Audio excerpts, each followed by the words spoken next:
Hey, good morning, everyone. This is your girl with Caribbean Life TV. I'm here at the Jamaican Diaspora. You hear someone's on stage, so I'm whispering. I don't know why I always whisper on stage. So I'm here with Mr. Colonel Charles. How are you, sir? I'm great. Wonderful morning. Welcome again to Atlanta. We did this before. Welcome to Atlanta. Thank you very much. So as I was asking before, what does this mean to you having this forum to discuss the Jamaican platform and how it relates to America, especially in this time and age, especially after the elections? We just had midterm elections here, as you know, and it was very important midterm elections for some of these states. What does it mean to you being here today? Well, the United States is the home for so many of our Jamaicans in our diaspora. And so it is a significant cohort of persons that I have the responsibility to engage and to ensure we create the platform for them to become involved in our national development. So this forum presents a platform for robust discussion on how the leadership in our diaspora here in the U.S. Can function and operate in a cohesive way to protect and promote their interests here in this jurisdiction, as well as how they will be able to collaborate to support and to be involved in the national development plan back home. And so for me, it's an extremely wonderful opportunity because my responsibility is to engage the diaspora. I'm the Minister of State with that specific responsibility. So I see myself as a conduit for the diaspora.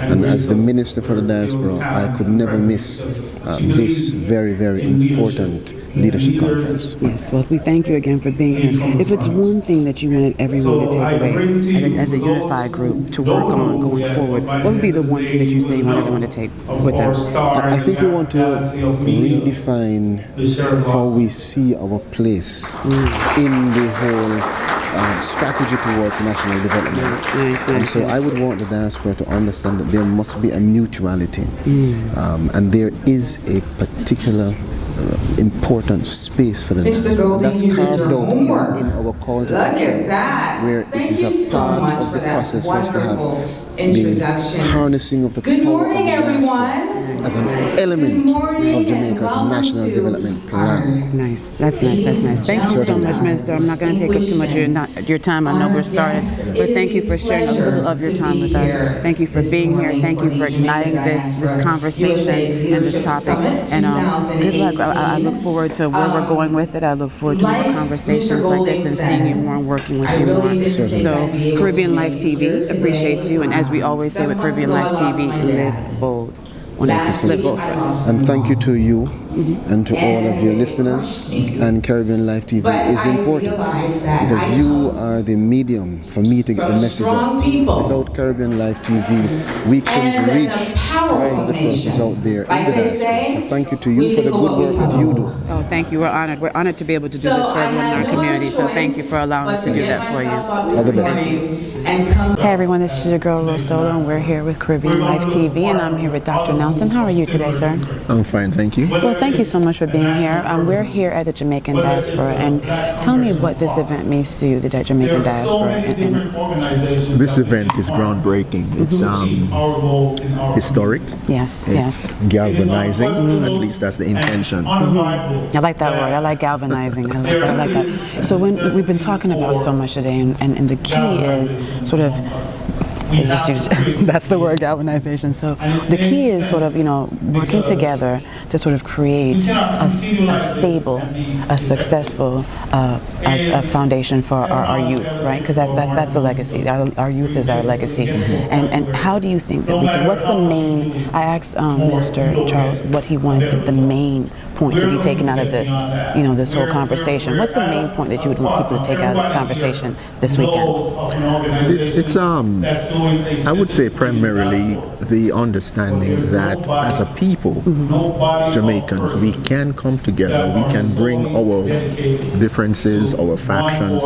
You see, the diaspora is diverse. Yes. And there are a lot of little entities working in their own little corners, right? And doing good jobs, doing good work.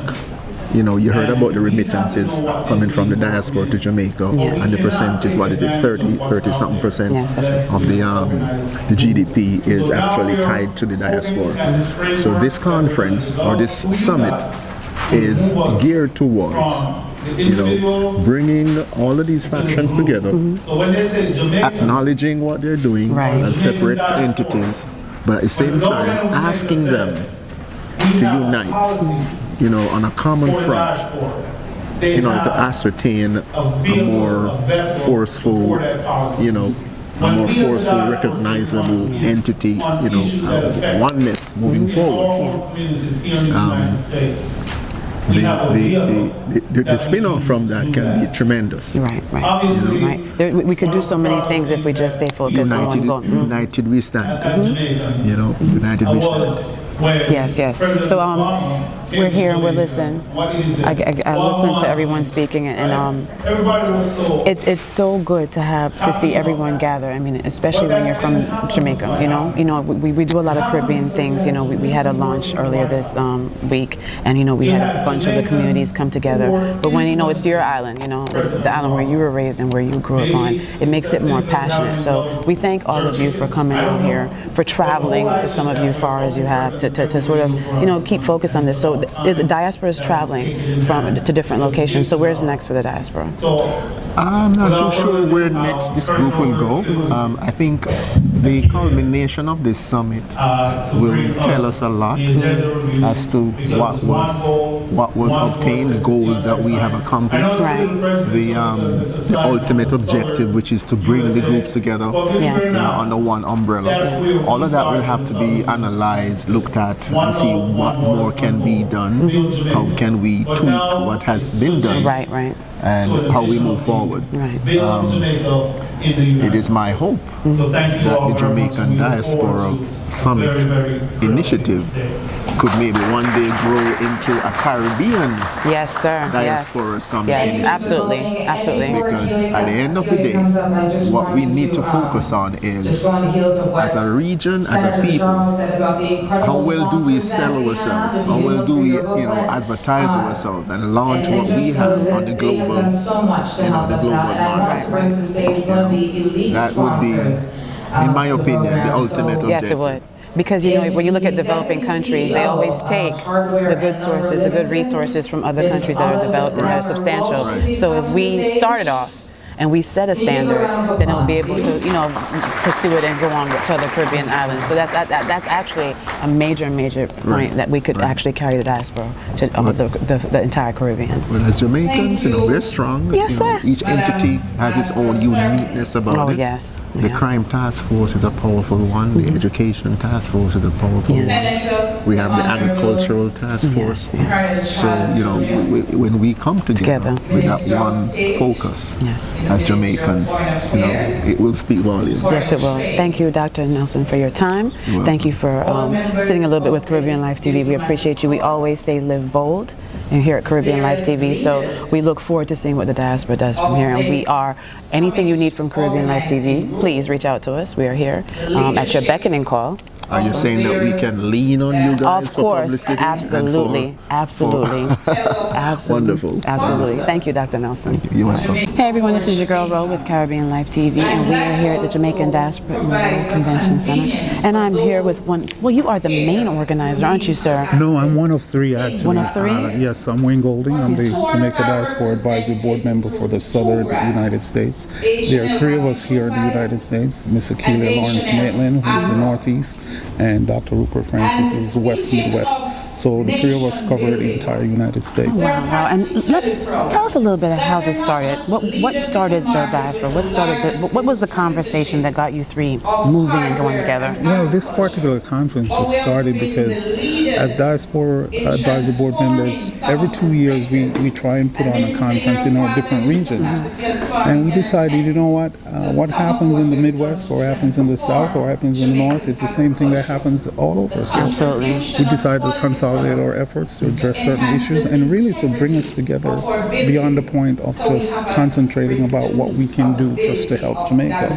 We realize that we have a large diaspora community right across the United States, and they're doing big things, and also they have needs, and they need to be educated about their own community and what they can do to influence their own community. So that's really the purpose of us getting together to really start this vision. This is actually a beginning a new shift from what has been done in years past. And we heard one of the speakers mention earlier that the goal is to educate our children, right? And ensure that our legacies understand what they can do, what is required of them, what tools and they have accessible to them. Some of the things that we didn't have when we were, Absolutely, because we have evolved as Jamaicans in the diaspora. We've come a far way, as people like to say. We started out in the fields cutting sugarcane, picking apples, working in people's houses. Right. Now, when you have a situation where you may have a Jamaican diasporan running for president of the United States Yes, in sir. 2 years. Look how far we've come. Yes, sir. But it's not by happenstance, and it's by individual grit.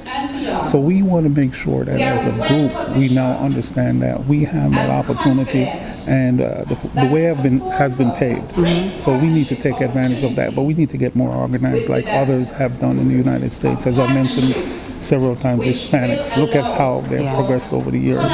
The Jewish folks, look at how they've progressed. And it's because they have a unified voice, a unified front. And we have not necessarily been taught that in our community at large. We've always been struggling to get our individual things done. But now that we've gotten to this level and we've seen that light, especially being here in the South where Martin Luther King made such inroad in terms of having people understand, look, you can be the master of your own destiny. Don't sit and wait for anybody to do it for you. You got to do it for yourself. Right. So that's what we're all about right now. And one of the things that, piggyback on what you were saying, one of the speakers said something about not being secluded in your community, not being the only one in your community. We have to make sure that we gather together and we stay strong because one person does not have a voice within the community. And I think that's something that we don't tell our children.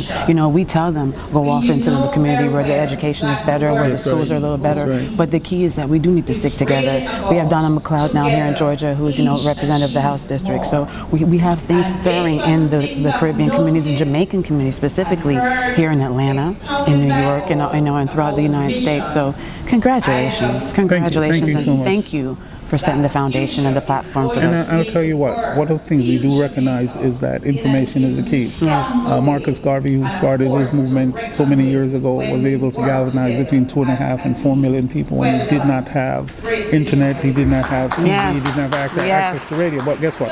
Marcus Garvey was a printer. So you guys in the media, you play such an important part in bringing our own message to our own people. And that's one of the things we'll be looking at conference. We'll be talking about how the media, what role our media can play, and how we need to increase the capacity of our media to really service us. So we're looking forward to you guys even joining in the discussion around the table today. We're excited. We're excited to be here. We thank you for having us here. As you know, we launched our Caribbean Life TV platform on Sunday. So we're excited. We're excited to be part of the discussion, and we're excited to be partnered with you guys to sort of make sure that we set the foundation that's needed to Thank you, unify the and you Caribbean. guys have the right idea because information is the key. Yes, Thank you absolutely. so much. Thank you so much, Mr. Golden. Appreciate it. Hey everyone, this is your girl Ro, and we are here with Caribbean Life TV, and we are here with the mistress of ceremonies. She's given us a few minutes of her time. Miss Sharon Lawson, how are you? Oh, I am blessed. I am blessed. You know what?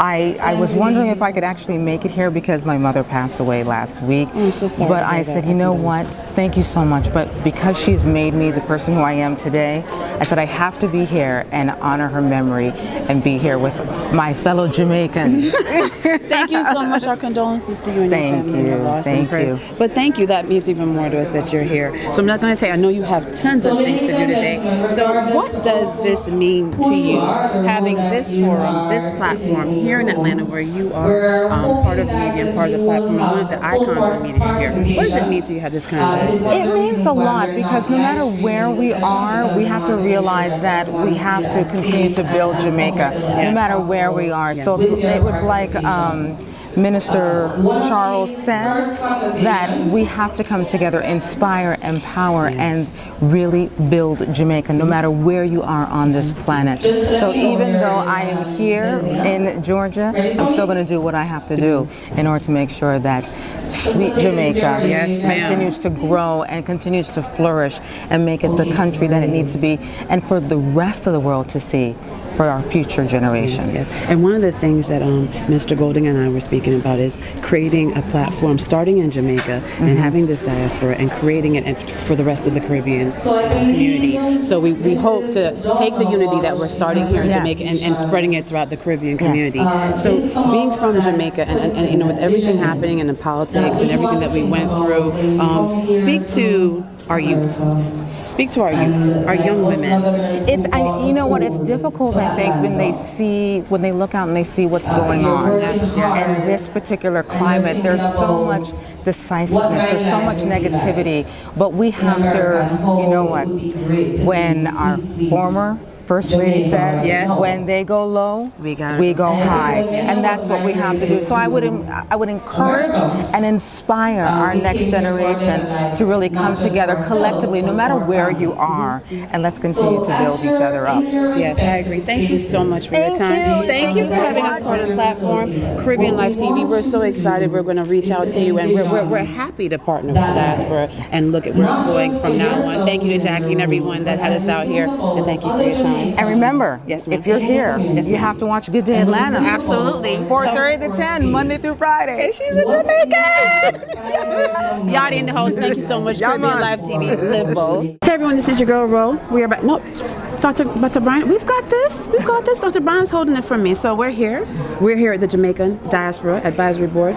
We are here at the Leadership Summit 2018. It's the first time I'm saying it properly. So it's because of you. I had to make sure I have it. I'm here with the Honorable Council to Jamaica, Atlanta, right? Yes. Dr. Elaine Bryan, how are you? I'm good. You just made me laugh so much. I had a whole speech ready and everything, but she had me in tears, literally crying. So how are you? I'm doing great. You did an amazing job. Thank you. You had to get up, come back down, get up, come back down. How are your feet?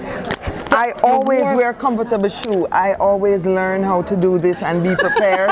I'm a flexible type, and I never know what they may throw at me. Yes, so and they I'm threw ready. it today. They threw I'm it today. ready for and everything. You took it on. Congratulations. You think I was okay? Thank you. Congratulations. Thank you. Thank Council you. to Thank Atlanta. You. Thank you. Oh, so tell us a little bit about your new assignment and what that means. Okay, what happened is that our former council had resigned, and so they had to go through and interview many of us, and I was the finalist, and then they just gave me the writ of commission on Thursday night. Wow. I'm brand new. Brand new. Yes. Fresh in it. Fresh, newborn. Yes. Newborn. Yes. So what is your goal in My this role? goal What is your is goal in to this role? work with the Jamaicans in the diaspora. Part of it is to make sure that if they need passports also, I refer to them to the right place. I also help them with any social needs to be like a support system for the diaspora, the Jamaicans who live here. Yes, and let's talk about citizenship, right?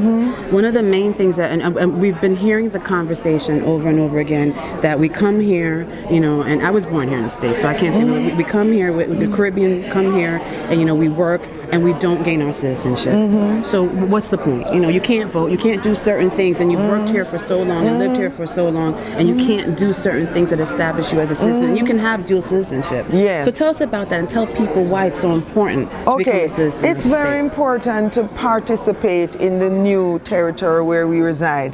Even though we love Jamaica and we want to respect our homeland, we now live in this country and we should participate, and we should not only give lip service, we should actually be involved in the community, and one of the major involvement is voting rights.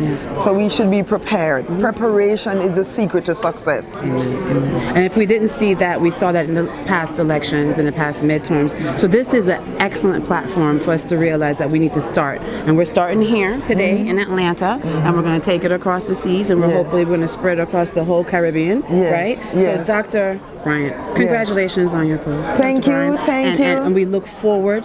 Thank you. And Caribbean Life TV, we are here for whatever you need. Sure. You may not remember him, but I know you'll always remember me. I remember you, and I remember him from Jamaica Tourism, because we sat together for about half an hour. I had a conversation. And he told me his whole history about the foundation he started, and I told him I was in mentoring, and he said it's difficult because he did it before. I remember the whole conversation. I don't forget people. No. I'm a people person. Yes, you are. You are. And it's an honor to have you representing joining us here in Atlanta. Thank you so Congratulations much. on your Thank post. you. Thank you for taking the time I to be here appreciate with it. us with Caribbean Life TV, and we look Yes. forward to partnering with you Yes. and doing more with Diaspora with you. Yes, it's an honor to serve. No, thank you. Thank you, too. Caribbean Life TV, live Yes. bold, man. Thank you. Hey everyone, this is your girl Ro, and we are here. We're at the Monroe Center. I keep on saying Monroe. That's the wrong part of Georgia. Morrow.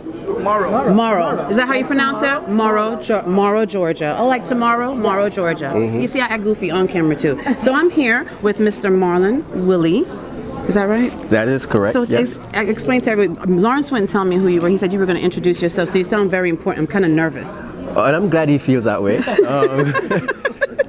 So my name is Marlon Willie. I am the CEO of Mango Errands, and we're a company that we've been around for 3 years, and we do errands in Jamaica on behalf of Jamaicans who are outside of Jamaica. Nice.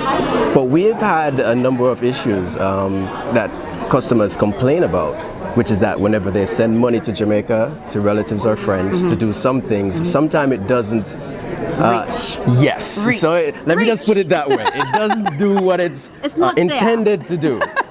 So over the last year, we've been working on some technology which would allow persons to actually send money directly to stores in Jamaica, and then send the persons who are in Jamaica to the stores. So this eliminates the Western Union. This eliminates that MoneyGram type of thing. No, it doesn't eliminate it, but it gives people another option. Okay. Because for some things you do have to send the cash. Right. But for things that you want to be sure where it was sent, how much was sent, who gets it, now you can rest assured that your money will be spent where you want it spent. And that's an amazing program. What made you come up with the concept? What made you think that we needed that in the community there in Jamaica? Well, it was a general sort of a common issue persons put forward, but on a little bit of a sad note, a friend of mine really got hurt in this regard because some funds were sent to him in Jamaica because they were being sent to someone else and the money wasn't being used properly. And he got hurt because those folks thought that he was taking money that they should have been getting. And so it prompted me, how can we solve this? And I thought about, you know what if the money went directly to the stores instead? That would take out putting cash in the hands of persons who would possibly misuse it and still achieve what you want to achieve. I also was in banking for a number of years, long time ago. And I remember customers coming, particularly from England, and coming and not seeing anything on lands that they had purchased and started thinking that property was being built. Oh my gosh. And things like that inspired me to do this. Because we can track everything that happens. You can track what your money is spent on, where it is spent, and you can know when the person picked up the money or picked up the goods or the services. So that's amazing. That's amazing program, and it's something that's needed. It's something that's needed, and it gives you a sense of security, right? It gives you a sense of security because, like you said, I don't send stuff to Jamaica. I don't need to. Fortunately, my family's okay. But even when you do send stuff, you're always leery of how it's going to reach the person that you're trying to, that's it's intended for. So thank you for that platform. We're here today. We're here in Atlanta. We're at the Diaspora. What does this mean for you? I'm excited about being here, first of all, because this means that we can bring together California with Florida, with New York, and bring together Jamaicans who are here, who can have such an important concerted voice and leverage that to do so many things. So this is the start of something, hopefully, that we have not seen before, and will catapult Jamaicans both on this side of the ocean and the other side to different levels. Only at a Jamaican conference would you have a fire alarm in the middle of the conference, in the middle of the hotel, and not one person has moved. Not one person has missed a beat. Lawrence is standing behind the camera. We're both here, as if the fire alarm had, the lights are flashing, everybody, and we Caribbean, we are standing here strong. Look at me, in my green and black. Well, until we see the fire. Until we smell smoke, we're staying right here. But, Marlon, thank you so much. Thank you for the program. Let everyone know how they can reach you guys and how they can utilize your program to send money. So it's called Mango Errands. What we're talking specifically about is Mango Errands Prepay. And you can call me at 347-338-8541, or you can go to mangoerrands.com. mangoerrands.com. Thank you so much, Marlon. Thank you so much. It was a pleasure meeting you. Caribbean Life TV, we look forward to working with you because we think that's something amazing with the community. So keep in contact with us. Most Thank you definitely. for being here. So you're situated, I guess from the 347, I'm going to assume in New York? Yes. Yes, sir. Okay, Yes. I assume in New York. So thank you for coming to Atlanta. Thank you for taking the time to be part of this forum and speaking our community, to unite the community and unite our leaders. So thank you so much. Thank you, It was too. a pleasure meeting you, sir. You too. All right, this is Rhonda, Caribbean Life TV. We're out. Live bold.